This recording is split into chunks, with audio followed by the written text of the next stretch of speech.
Have you ever looked at your child and thought, where did we go wrong? You raised them, cared for them, gave them the best you could, and yet, now that they're older, they barely speak to you. They avoid phone calls, ignore texts, or maybe they only reach out when they want something. The warmth is gone, replaced by distance, or worse, hostility. If you've ever sat in your living room wondering how your own child could seem so cold, you're not alone, and more importantly, you're not to blame. Today, I want to talk to you, heart to heart, about something difficult but very real. When adult children with deeply self-centered and entitled behaviors turn against the very parents who raised them. It's a painful subject, especially for those of us in the later chapters of life who just want peace, connection, and maybe a little appreciation. But understanding the reasons behind their behavior can help you release guilt, make sense of what's happening, and find emotional freedom. Let's begin with one of the most overlooked truths. Children who are highly self-absorbed, manipulative, or emotionally entitled often have a deep problem with your emotional stability and innocence. That might sound strange at first, but stay with me. When you are calm, consistent, and carry a quiet strength, it can feel threatening to someone who thrives on control and drama. If you've always been the steady hand in the storm, the one who didn't shout back or get swept up in emotional chaos, that strength may have irritated them more than you realized. Because they couldn't shake you, because you wouldn't stoop to their level, they saw that as weakness or even rejection.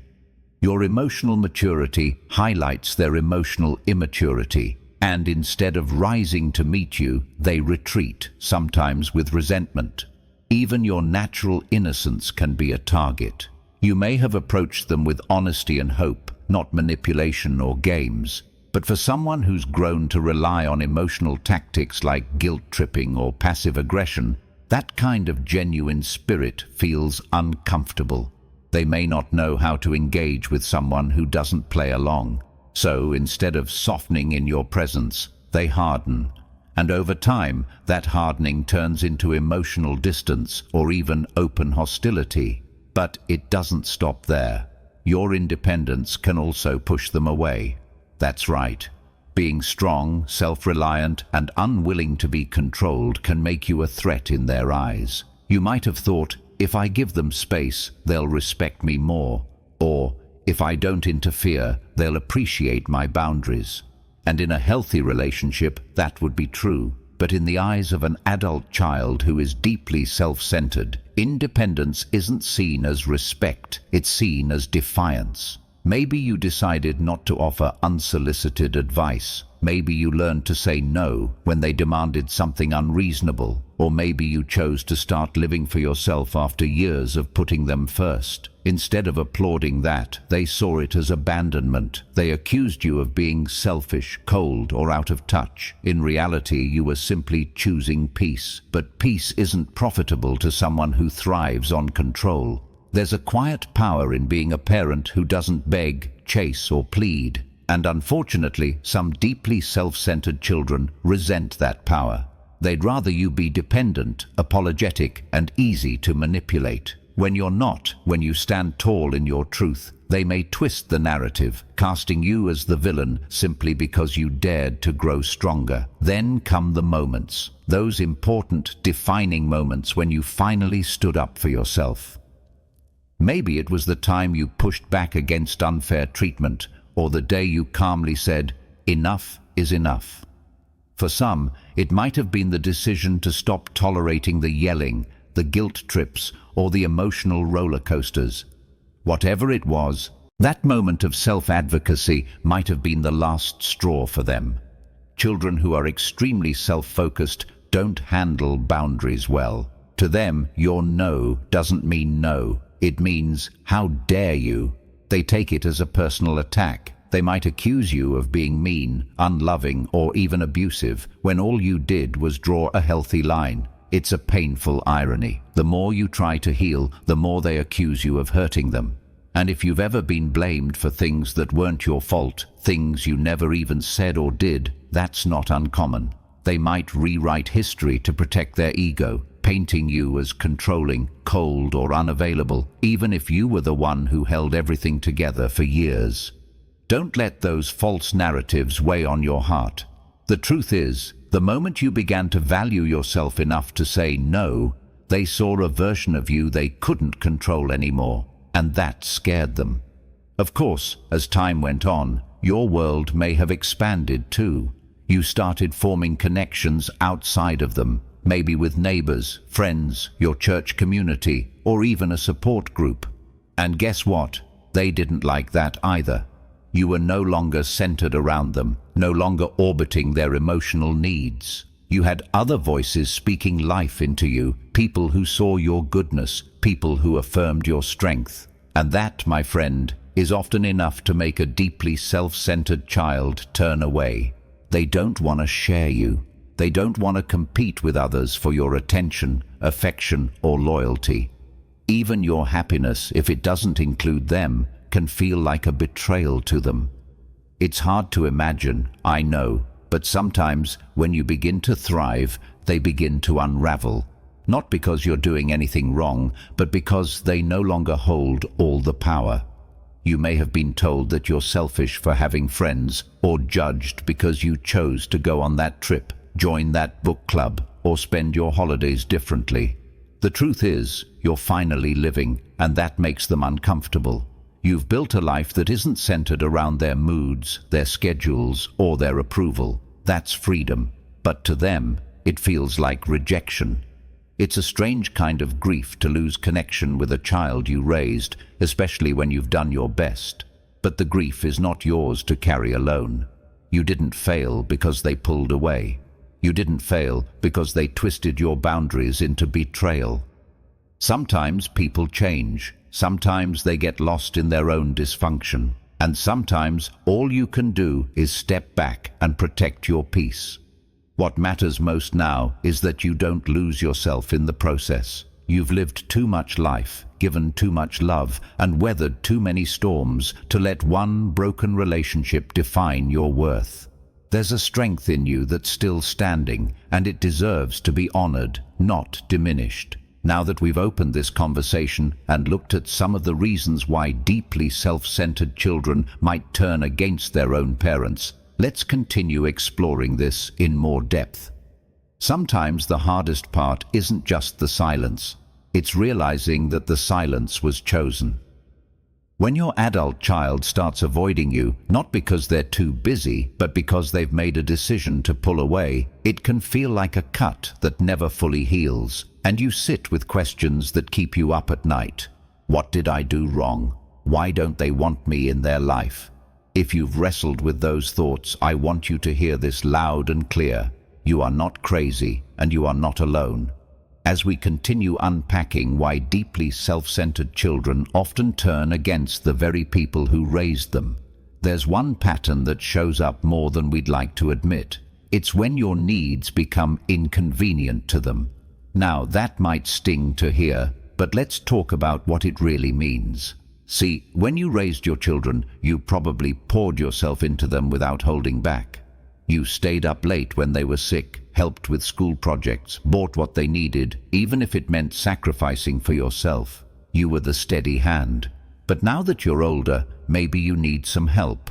Not a lot, just a little understanding. Maybe a ride to an appointment, a phone call to check in, or even just someone to listen. That's not too much to ask, is it? But to an adult child who is deeply self-centered, even your smallest needs can feel like a burden. Why? Because in their mind, the focus is supposed to stay on them. The moment it shifts, when you ask for something, when you express an emotion, when you show vulnerability, it disrupts the image they have of you as a never-ending giver. And instead of meeting you with empathy, they retreat with annoyance. You may have heard things like, "I don't have time for this," or "You're too needy," even though you've barely asked for anything. Maybe they roll their eyes when you talk about your health or your finances, or maybe they avoid conversations altogether if it requires them to show up for you in a real way. The painful truth is, children who are self-absorbed often only want relationships that serve them. When that dynamic flips, even slightly, they get uncomfortable, sometimes even angry. And so you start shrinking yourself. You don't mention your bad days, you pretend everything's fine. You tiptoe around them just to keep the peace. But let me gently remind you, relationships built on fear, silence, or one-sided effort are not healthy ones. You deserve better than to feel like a burden for simply being human. Now, let's talk about something even deeper. There may have been times in your life when you shined. Whether it was your kindness, your career, your community involvement, or just the way people loved being around you, you didn't ask for attention. It just happened naturally. Maybe people said you had a warm presence, or that you made others feel seen. Maybe your grandchildren adore you, or your friends always call you for advice. But if your deeply self-centered child saw that, they may not have celebrated it. They may have resented it. Because here's the uncomfortable truth. Some deeply self-centered adult children can't stand when their parents receive attention or validation that isn't coming from them or focused on them. It's not about whether you're bragging or showing off. You could be the most humble person in the room, but the moment someone else appreciates you, compliments you, or recognizes your worth, they might feel like you're stealing their spotlight.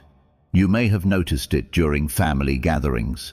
Maybe when someone gave you a heartfelt compliment, your child suddenly changed the subject or made a snide comment.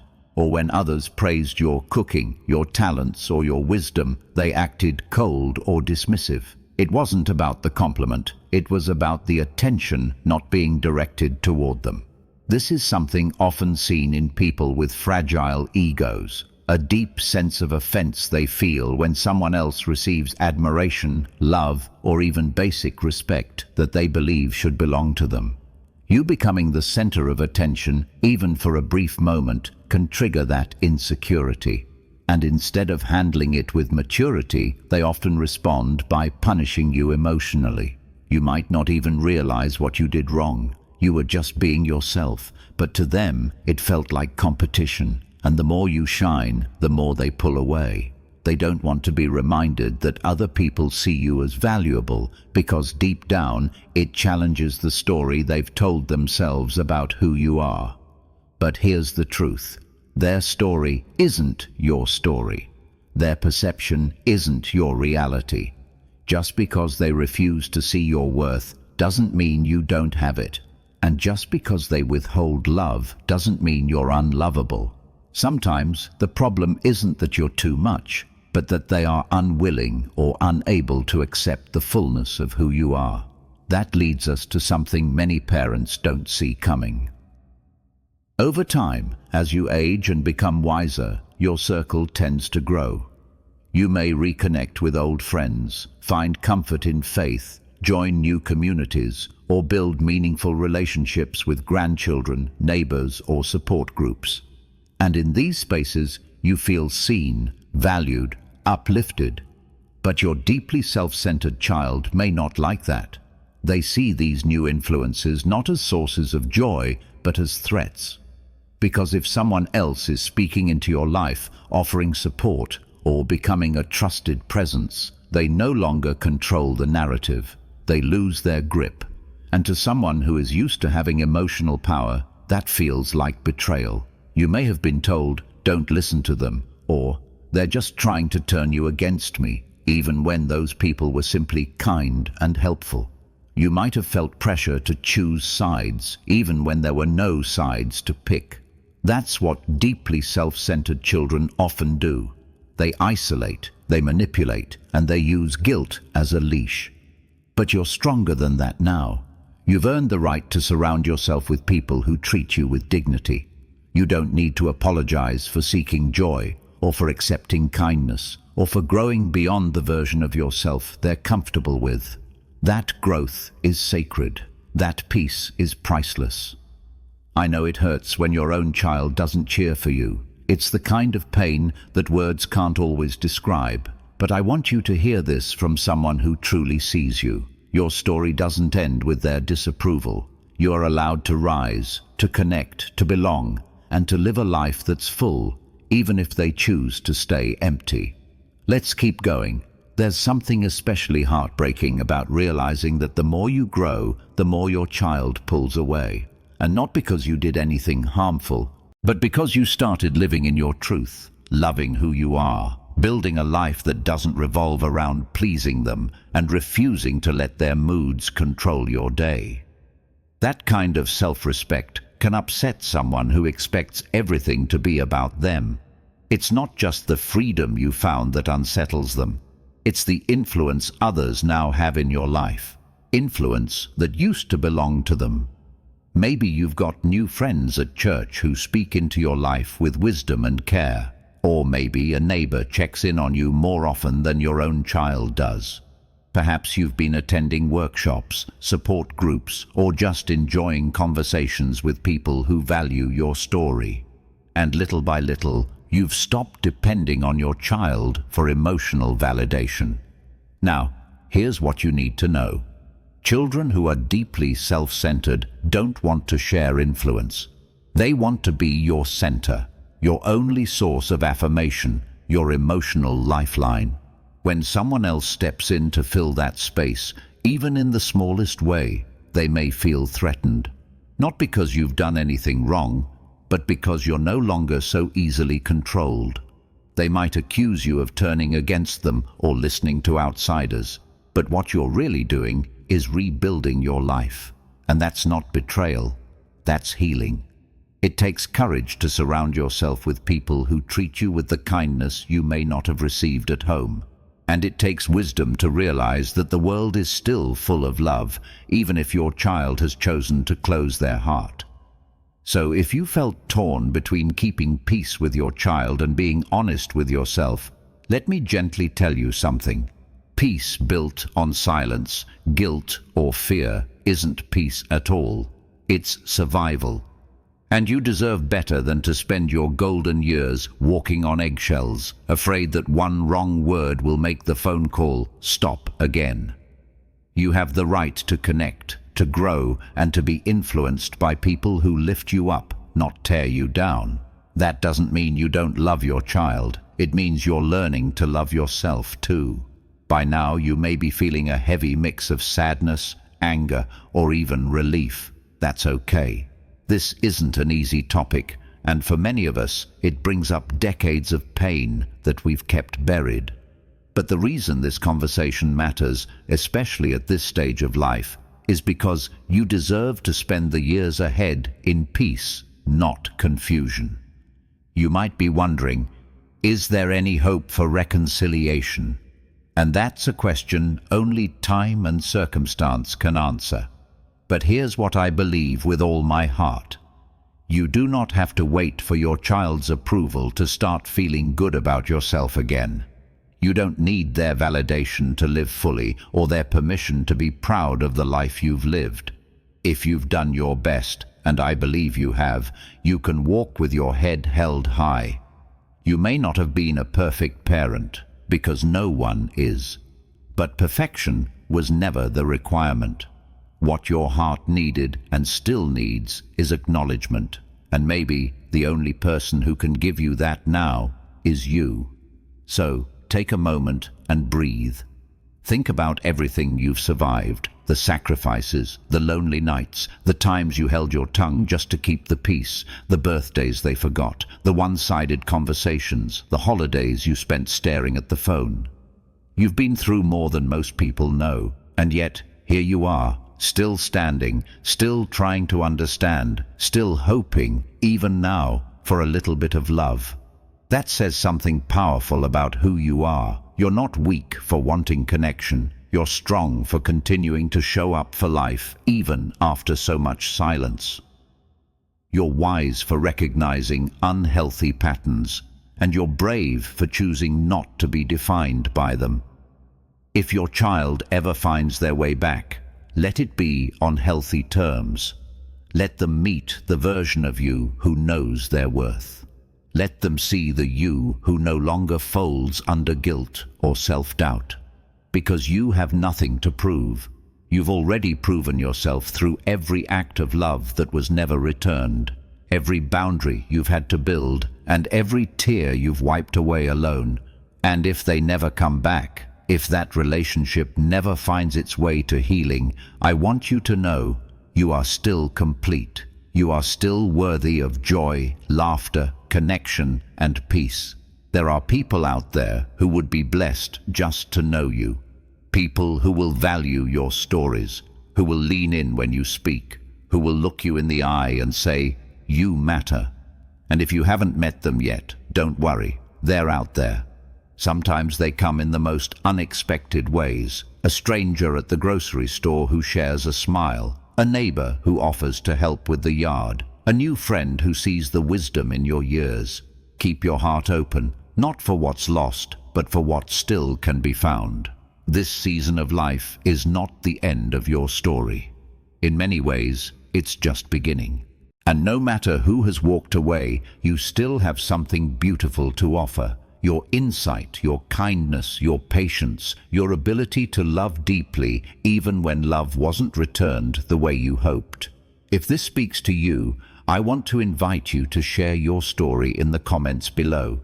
There's strength in knowing we're not alone, and chances are your voice will help someone else feel a little less lost today. If you found comfort in this message, please give it a thumbs up and subscribe to my channel. This channel is here to walk with you through every stage, reminding you that it's never too late to heal, to grow, and to reclaim your joy.